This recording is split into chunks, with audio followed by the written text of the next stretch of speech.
Hi friends, welcome back to my channel. I am Nana and I am a CA Inter student, and in this video I am going to tell you what to do a week before examination of CA Foundation. So I cleared my CA Foundation in June 2024 and let's start the video. 샛별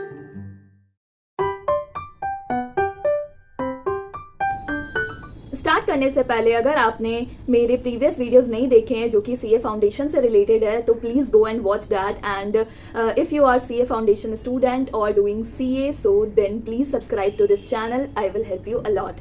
so start करते हैं. मेरे experiences से मैं share करने वाली हूँ कि a week before exam आपको क्या क्या चीज़ें दिमाग में रखनी चाहिए. सो फर्स्ट थिंग है कि फार्मूलाज आपको एक जैसे कि मैथ्स के जितने भी फार्मूलाज हैं उन सबको आप ट्राई करिए कि एक शॉर्ट नोट्स टाइप एक पेज या मतलब चैप्टर्स के सारे समराइज वे में आप लिख लो. और मैंने अपने टाइम पर किया था और बहुत सारे लोग मुझसे पीडीएफ मांगते हैं तो I will try to share the PDF of my formula notes in this description box. वो लिंक में जा करके देखना मैंने कैसे प्रिपेयर किए थे. अगर आपको ठीक लगे तो आप उसे फॉलो कर लेना, और अगर आपके पास टाइम है तो मैं तो बोलूँगी कि सेल्फ प्रिपेयर करो, क्योंकि उससे जब अपना बना हुआ रहता है ना तो उससे पढ़ने में ज़्यादा मज़ा आता है. So please do this thing. और जब मैथ्स के फार्मूला सारे एक साथ रहते हैं ना और शॉर्ट एंड सिंपल रहते हैं तो फिर कम से कम आपको फार्मूलाज तो आते हैं. और फिर मैंने एक चीज़ और इंक्लूड करी थी, उसमें शॉर्टकट्स भी लिखे थे, जैसे कि फार्मूलाज है और फिर शॉर्टकट्स, जैसे एपीजीपी वाले चैप्टर में काफ़ी सारे शॉर्टकट्स हैं. सो मैंने शॉर्टकट्स भी इंक्लूड किया था ताकि शॉर्टकट्स ही अगर वो मैं लास्ट डे ऑफ एग्जामिनेशन भी अगर एक बार उसे गो थ्रू कर लेती हूँ तो शॉर्टकट से भी 3-4 क्वेश्चंस आ जाते हैं. सो वो मेरे बन जाएंगे. So these are the things आपको माइंड में रखनी है. सेकेंड थिंग है कि आप लॉ के लिए एक चीज़ कर सकते हो. अगर एग्ज़ाम पास है और अगर आपको अभी भी नहीं समझ में आ रहा है कि किन चीज़ों पर ज़्यादा फोकस करना है, सो आप फॉलो कर सकते हो इंद्रेश गांधी सर को, जो कि अल्टीमेट सीए पे पढ़ाते हैं और उन्होंने एबीसी एनालिसिस करके रखी है चैप्टर वाइज सारे चैप्टर्स के लॉ के.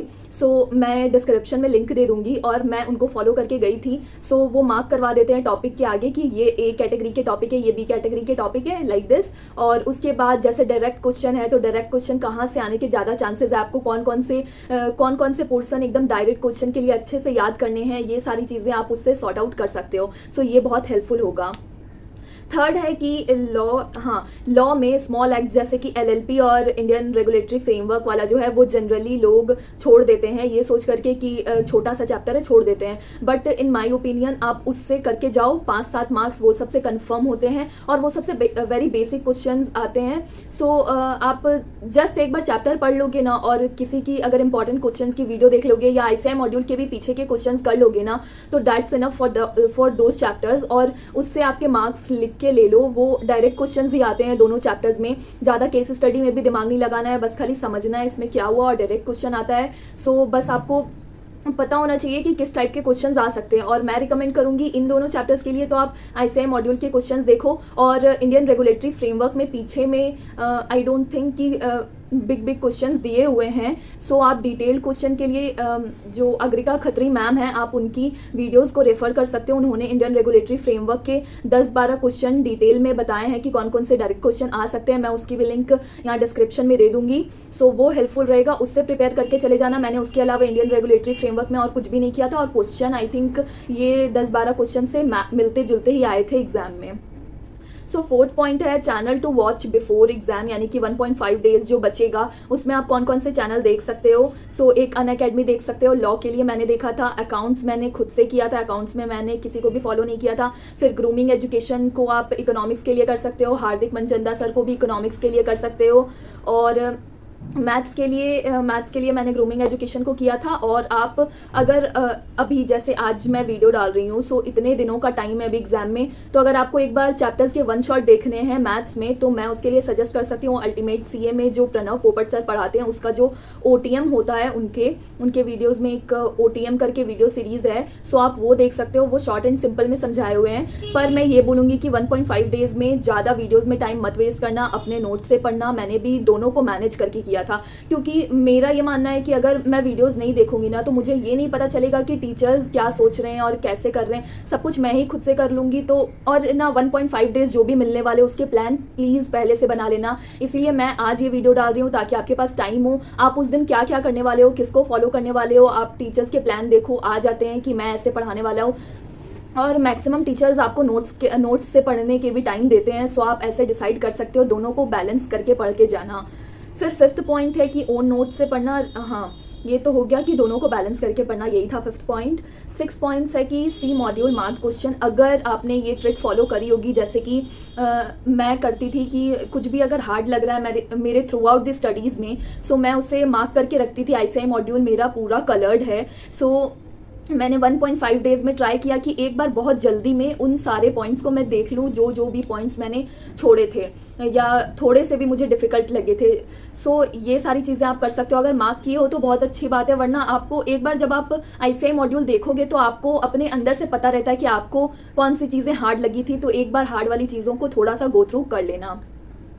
उसके बाद है कि गिव MTP। हाँ, और ये अभी से करना स्टार्ट कर दो।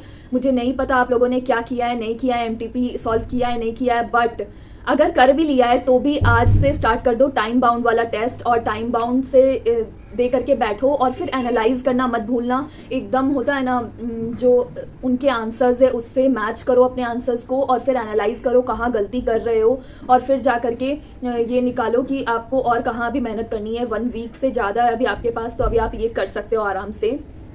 Next point is doesn't do anything new at this time. So आप कोई भी चीज़ अभी न्यू मत करना। जैसे कि कुछ लोगों ने कोई चैप्टर्स छोड़े होंगे, बहुत सारे आपको प्रेशर आएंगे कि यार ये कर लेती हूँ, ये मेरा छूटा हुआ है, सो कवर कर लेती हूँ, बट बिलीव मी आप जितना पढ़े हो उसको प्रैक्टिस करो, उसको बेस्ट बनाओ, और कुछ भी अभी नया ट्राई करने जाओगे ना सब मिक्स मैच हो जाएगा। उससे अच्छा है जितना पढ़े हो उतने को ही रिवाइज करना है।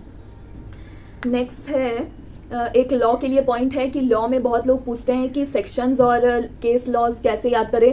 सो अगर आपने अच्छे से लॉ पढ़ी होगी तो आई बिलीव कि आपको 5-10 सेक्शंस ऐसे होंगे ना जो आपको दिमाग में सेट हो गए होंगे। आप बस फिगर आउट करो कि आपको कौन कौन से सेक्शंस थोड़े मोड़े भी याद हैं, उसको एक पेपर पर लिख लो।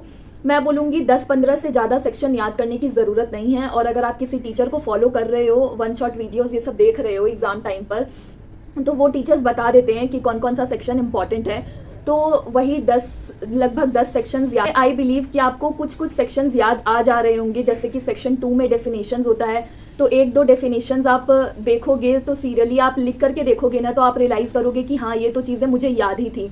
सो इस टाइप की चीज़ें आप एक बार करके देख सकते हो, थोड़ा सा टाइम निकाल करके, ज़्यादा टाइम इन सारी चीज़ों पर मत देना। नेक्स्ट है केस लॉज। जैसे कि केस लॉज में भी ऐसे ही सामने आएंगी चीज़ें कि आपको बहुत सारे केस लॉज याद होंगे, जैसे carbolic small ball versus Carlill, ये वाला केस लॉ मुझे याद है। सो ये मैं जब फिगर आउट करने बैठ रही थी, सो मुझे याद आया अरे ये केस लॉ तो मुझे याद है। उसके बाद मैंने टॉपिक का नाम देखा, और उसके बाद ऐसे ही जो मुझे रैंडम भी याद आ रहे थे उसका मैंने बस एक बार टॉपिक का नेम देखा, उसको सामने लिखा, और बस मैं 10-11 केस लॉज देख करके गई थी, एंड दैट्स इनफ।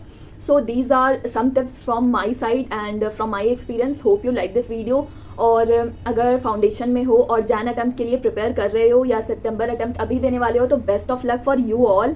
और अगर आपके कोई जूनियर है तो please recommend this channel and subscribe to this channel. Bye bye.